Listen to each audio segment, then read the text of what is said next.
And now we're going to talk about how to actually host one of these persona workshops. So again, the idea here is to bring the right people together to drive alignment. Most important thing. And here's an example actually of how Olivine likes to run workshops. So obviously, if you and your team meet in person, you can totally, buy some Bristol boards, sticky Post-it notes, and do it that way.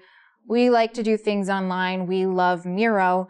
And so this is a quick snapshot of kind of the 3 steps we take clients through when it comes to developing personas. So we can dive into this a little bit more. So how do you do this? How do you actually set up a persona workshop? Well, the first piece is to actually decide on who should be in the room, right? Is it marketing, salespeople, customer success people, product people, leadership, co-founders, right? Like aligning on who needs to be there and making sure they're there. You also want to set aside probably around 90 minutes. I'm telling you, it's not going to feel like enough time. And people are going to push back on you when you send the invite and say it's too much time.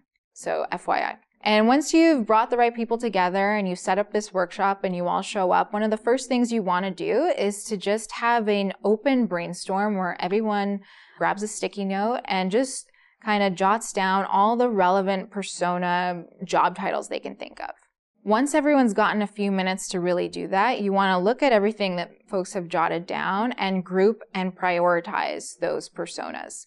And, ideally you prioritize them by buyers, users, and influencers. And then once you look at those groupings and you figure out, okay, this is a persona we want to prioritize or really build out, you can start creating frames like you see in step 3 that really start elaborating and building out those personas.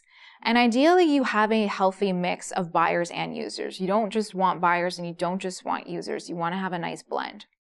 And so during this workshop, you can work together to capture important notes or insights, right? Especially if there's customer success on the workshop that don't usually maybe talk to sales and things like that. There's a lot of opportunity for synergy. And you can work through, day in the life, goals and objectives, use cases, etc. 90 minutes is not going to feel like enough time. So you might not finish your work in 90 minutes. And so it's important to assign some homework with some key owners, deliverables, action items for folks to go in and complete, review, tweak, whatever, what folks came up with in the workshop so that you can finalize it and walk away from this exercise with something to build off of.